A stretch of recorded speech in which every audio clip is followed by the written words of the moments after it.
TV 비판가 대안의 강성주입니다. 저는 혼눈 겹눈 코너를 맡고 있습니다. 우리 사회에서 일어난 여러 가지 사안들에 대해서 한눈으로 보고 또 여러 눈으로 보아서 그것에 관한 실체를 같이 밝혀나가자는 그런 취지로 이 프로그램을 진행하고 있습니다. 오늘 이 시간에는 이진권 전 주필을 모셨습니다. 안녕하십니까? 네, 안녕하세요. 네. 최근 한 달 이상 우리나라는 조국 법무부 장관, 네. 지금은 임명이 됐죠. 네. 법무부 장관 지명자를 두고 논란이 많았고 최근에 정식으로 이제 임명이 돼서 업무에 임하고 있습니다. 이 과정에서 이 조국 후보자의 각종 제기되는 각종 의혹에 대해서 검증을 제대로 하지 않았다고 해서 일부 언론기관에서 기자들이 반발하고 거기에 따른 토론회를 가지고 또 성명을 내고 하는 그런 일들이 있었습니다. 잘 예. 아시죠? 예, 네. 근데 저기 우리 강 대표님이 네. MBC에 오래 근무하셨잖아요. 보도국장도 하시고. 네. 그리고 또 포항에서 또 사주까지 하셨어요. 대표까지 하셨는데, 이번에 MBC도 그렇고, KBS도 그렇고, 네. 뭐 한겨레도 그렇고, 이게 세계사에서 그 기자들이 정말 우리가 이게 기자를 제대로 하고 있냐, 이것 때문에 그래가지고 이제 우리 저 간부들한테 지금 이제 뭐 항의도 하고 이렇게 하고 있거든요. 네, 네. 이 후배들이 이렇게 한 데 대해서 어떻게 생각하세요? 특히 MBC 여기 보니까 이제 MBC가 사실 맨 마지막에 처음에 한겨레, KBS도 예, 근데 MBC. 예, 네. MBC 노조에서도 이거 정말 창피해서 못 살겠다 이렇게 나오는데 네. 어떻습니까? 네. 저한테 그렇게 하시니까 제가 갑자기 할 말이 없습니다만은, 우리 이진권 주필께서도 오랫동안 또 언론에서 예, 같이 그걸 하셨기 때문에 제가 이렇게 모셨거든요. 예. 사실 한겨레 신문이 장관이 돼가지고 순 우리 한글을 쓰는 그런 신문으로서 정론 직필을 오랫동안 지켜온 것 그거는 인정하시죠? 예, 뭐 그렇죠. 예. 그런데 몇 년 전에 2017년이죠. 문재인 정부가 출범한 뒤로는 한겨레 신문이 옛날 같지 않다라고 하는 게 그 소장 기자들의 그 성명의 내용이었습니다. 예. 그거 어떻게 보세요? 그런데 이제 한겨레 신문이 1988년에 이제 창간을 했는데 그때 뭐냐면 그 노태우 전 대통령이 이 민정당 대표로 있을 때 네. 6.29 선언했잖아요. 예. 그 이후에 이제 새로운 신문들이 많이 들어섰거든요. 근데 한겨레 신문이 지금 이제 우리 강 대표님 말씀처럼 정론 집필 이걸 내세우고 이제 했는데 그렇다는 것은 그 이전에 이 이른바 보수 언론들이 제대로 보도를 안 한다. 언론의 가장 큰 뭐냐면 책무랄까 이건 권력에 대한 감시죠. 감시, 네. 예? 이거잖아요. 그 다음에 그러니까 권력에 대해서 만약에 권력이 불이한 그런 권력 행사를 하면 거기서 저항하고 네. 그때까지만 해도 사실 기자들이 좀 뭐랄까 지사적인 그런 생각이 있었어요. 그런 이제 그렇죠. 정신도 그렇고 네. 이래서 했는데 그때 한겨레 신문이 나와가지고 굉장히 자극을 줬어요. 맞습니다. 기성의 그 언론들에.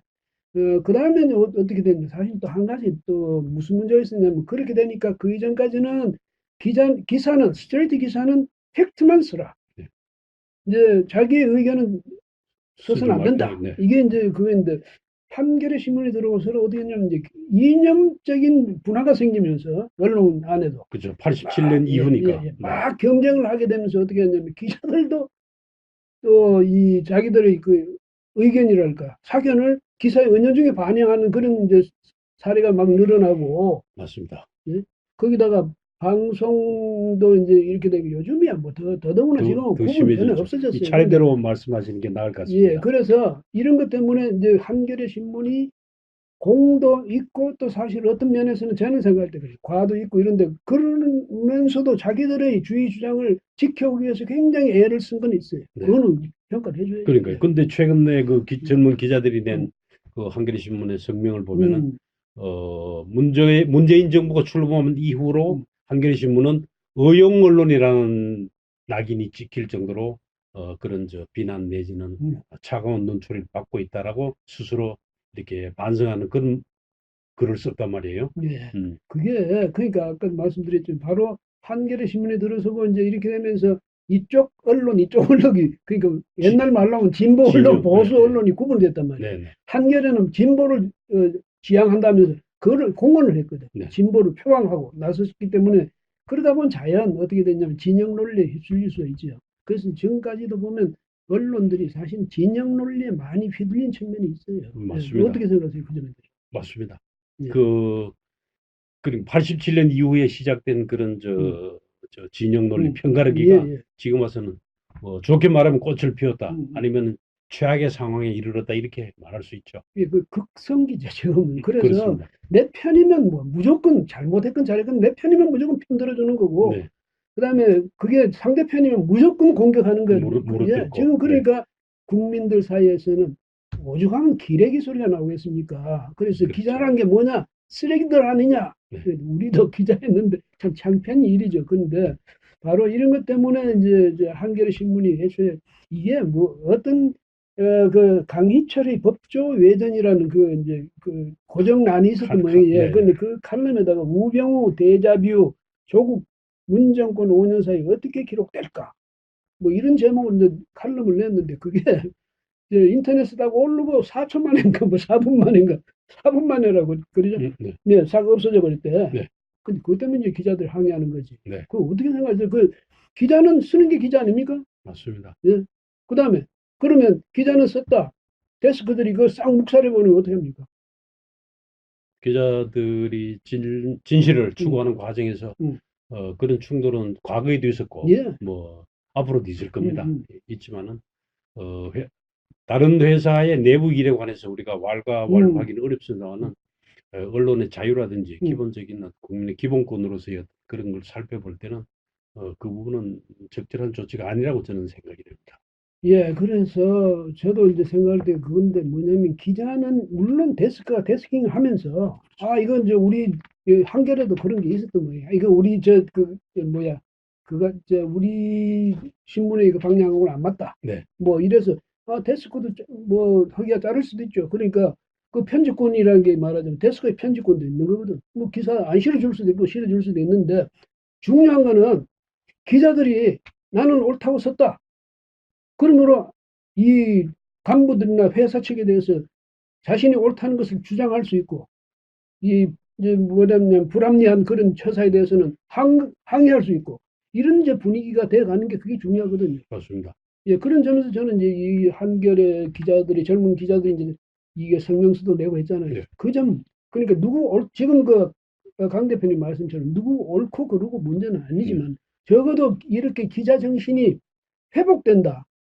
이 점은 저는 굉장히 높이 평가하고 싶습니다. 맞습니다. 예, 한겨레는 애초에 창간 정신이라고 예, 그럴까요? 창립했던 그 취지에 맞게 권력의 감시자로서 음, 그 역할을 더욱 해야 됐던 게 아닌가 저는 그런 생각이 듭니다. 그렇죠. 기자들이, 그리고 예, 아까 이주필 음, 말씀하실 때 그 한겨레가 창간될 무렵에 음, 사실은 KBS 시청료 거부 운동이 예, 있었습니다. 예, 기억나시죠? 예, 그것도 87년 음, 6월 대항쟁을 앞두고 음, 말하자면 국민적인 분노가 끌어올라서 KBS 시청료 못 내겠다. 너는 그 당시 여당인 민정당입니다. 예, 민정당에 가서 돈 받아라. 뭐, 기억나시죠? 그런, 예, 그 KBS에서도 말하자면은 이번에 조국의 의혹 검증 보도에 관한 조금 전에 말씀하신 지나친 데스킹 음, 예, 그렇게 말해도 될까요? 예, 예. 그것 때문에 말하자면 회사가 지금 사장에 관한 신임 투표에 들어가는 등 움직임이 심상치 않습니다. 예, 뭐, 한겨레도 그렇지만, 네. 이제 한겨레는 젊은 기자들이, 주니어들이 이제 들고 일어나니까 거기서 시니어들도 같이 예, 동조를 해줬죠. 근데 KBS에서도 또 마찬가지 아니에요. 지금, 네. 그건 뭐 시사기획창인가? 네. 예, 거기서 조국 지금 장관이죠. 이 사람이 했던 말 중에 한 12가지인가를 집어가지고, 그러니까 말 다르고 행동 다른 거. 그렇죠. 그걸 가지고 이제 이야기를 했더니 그 중에 아마 그 데스크에서 5개를 빼버렸던 네. 모양이야. 심한 거. 예, 네. 그랬으니 그것 때문에 아마 또 KBS 노조, 일노조라네요. 거기서 이제 들고 일어났고, 보니까 공영 노조 측에서도 이제 같이 동조를 하고 이러는데, KBS는 정말 좀 문제 아닙니까? 아까 말씀드렸지만, 말씀하셨지만, 무슨, 요즘도 이 시청률 거부 운동 있지 않습니까?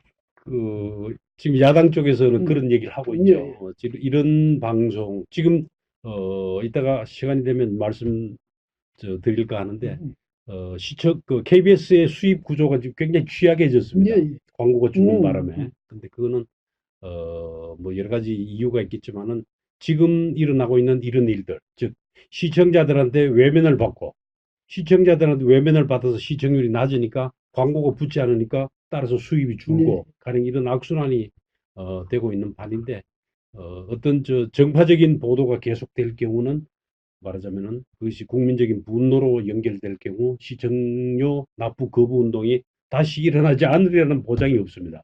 지금 상황이. 예, 그러니까 뭐냐면 KBS는 옛날에는 이 KBS는 무슨 옛날엔 국영방송이었습니까? 정부 뭐 운영 방송이었다가 그렇습니다. 이제는 공영방송이라고 하는데 그 공영방송이라 하면 이 지금 말씀하신 그대로 이 정파적인 그런 고려는 해서는 안 되거든. 항상 중립이에요. 정치적인 중립을 지키면서 거기서 그야말로 옳은 소리, 고든 소리를 해야 되는데 네, 옛날에는 그 민정당 시절이라든지 뭐 그 이전에 공화당 시절이라든지 뭐 여하튼 이 보수 정권이 잡고 있을 때는 보수 편이 들고 네.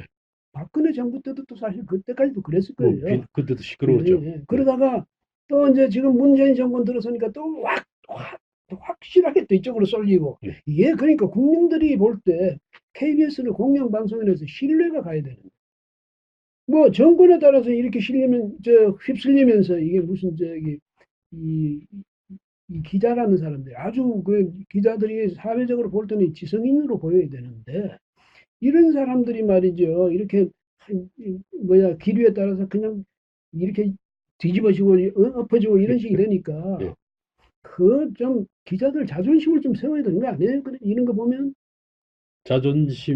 뭐 자존심이라고 해도 되죠. 예, 직업 윤리라고 그러면 그럴까요? 저는 그런 음, 말로서 음, 이성을 회복해서 그것이 쉬운 일은 아닐 겁니다. 왜냐하면은 뭐 저 유주빌께서도 음, 아시지만은 인사권을 가진 사람이 정권 측에서 이렇게 와서 회사 인사를 하고 또 거기에 따른 어떤 저 불이익을 저 표시를 하고 그다음에 또 심의라든지 이런 규정을 동원해서 사람을 쪼고 그러면은 기자들이 구성원들이 영향을 받지 않을 수가 없습니다. 그건 뭐 어느 조직이나 같을 텐데 지금 그렇지만은 방금 지적하신 대로 너무 극단으로 이쪽에서 그 정권을 잡을 때는 이쪽에 쏠렸다가 저쪽에서 정권 잡으면 저쪽으로 쏠렸다가 그렇게 하는 과정에서 시청자들로부터 신뢰를 잃는 거는 뭐 당연한 일이 아닌가 저는 그렇게 생각이 됩니다.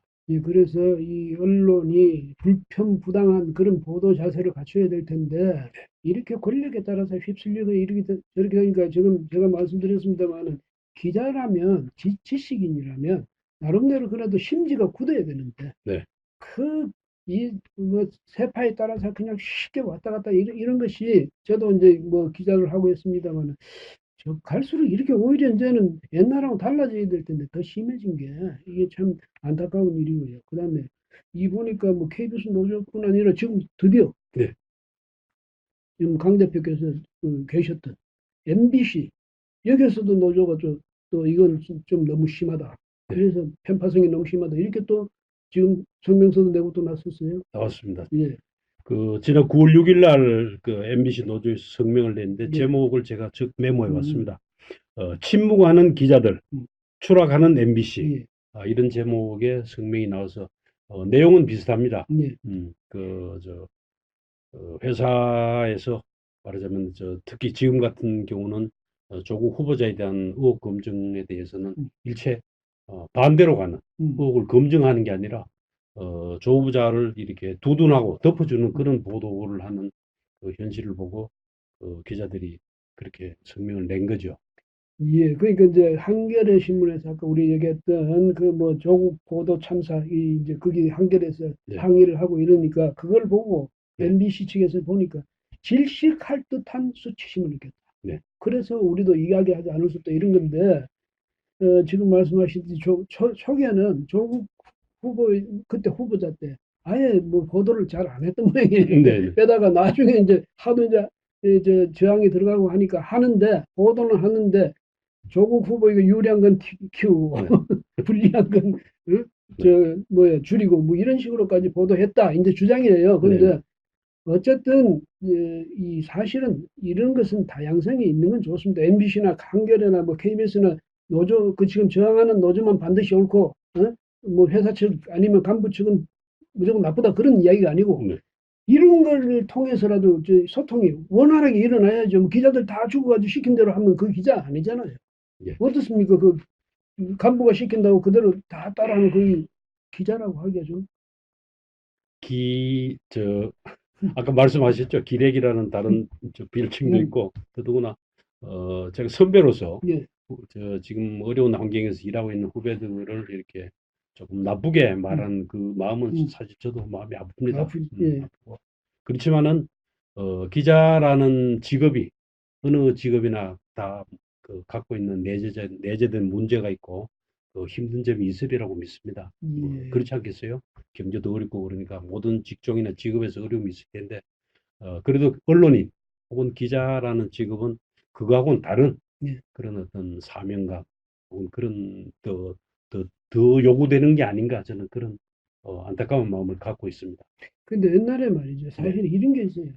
그 야당에 출입 오래 하다 보면 야당 편이 저절로 그, 돼요. 뭐 그다음에 그런, 여당 편을 하다 보면 그런 경향은 생기게 되어 있습니다. 맞습니다. 그 자체를 나쁘다는 건 네. 아니지만은 그러나 기자들쯤 되면 네. 자기 나름대로의 가치관도 있어야 되거든요. 맞습니다. 그다음에 자기 나름대로 기준이 분명히 해야 네. 됩니다. 그런 점에서 볼 때 당신은 옛날에 어떻게 했냐? 이렇게 누가 물을 때 네. 나 이렇게 했다고 떳떳하게 대답할 수는 있어요.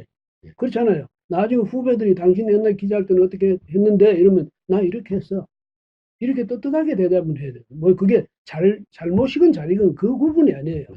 떳떳할 수 있느냐 아니냐 그 부분이죠. 맞습니다. 예, 그 점에서는 뭐냐면 뭐 내가 당당하게 내 기준에 충실했다든지 내 가치관에 충실했다든지 그렇게 말할 수 있어야 되는데 우리 후배 기자들이 참 고생은 많이 지금 강 대표 말씀처럼 네. 고생은 참 많이 하는데 안타깝습니다. 이 언론의 분위기가. 네. 지금 현 상황이 음, 그렇게 녹록지 않은 게 신문은 음, 그러니까 이주필이 계셨던 예, 신문은 이미 올드 미디어가 예, 돼가지고 예, 그렇죠. 그때부터 어려웠지 않습니까? 그렇습니다. 예. 옛날부터. 그런데 말하자면 KBS, MBC 같은 지상파 텔레비전이 지금 본격적으로 어려움을 겪고 있습니다. 그는 뭐 여러 가지 광고 시장의 그 수치를 보면은 말하자면 새로운 미디어, 모바일이라든지 IPTV라든지 그다음에 이런 새로운 미디어들은 광고가 점점 늘어나는데 지상파는 굉장히 줄고 있습니다. 이렇게 되니까 회사는 회사대로 어렵고 거기서 일하는 그 구성원들, 기자들, 뭐 음, PD들, 음. 작가들 이런 사람들대로 어려운 환경에서 또 더 어려워지는 그런 안타까움이 지금 반복되고 있는 그런 어, 저 시절이라고 할 수 있겠습니다. 예, 그래서 이제 이 혼눈 겸눈의 네. 코너 장인, 네.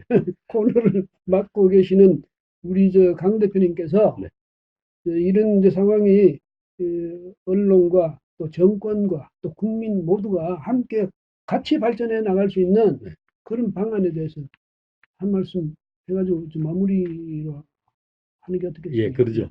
어, 지금 상황은 말하자면 미정유의 상황입니다. 예, 전에 없던 왜냐면은 아이폰 그러니까 디지털화 되면서 모든 세상이 지금 저 급변하고 있습니다. 특히 미디어 환경은 이럴 경우는 회사는 회사대로 어렵고 또 거기에 맞추어가는 그 구성원들은 구성원대로 어렵고 정부는 지금 말하자면은 지난번 방송통신위원장도 임기가 되기 전에 이렇게 자리를 바꿨지만은 말 못할 그런 사정 안에서 어려움을 겪는 걸로 알고 있습니다.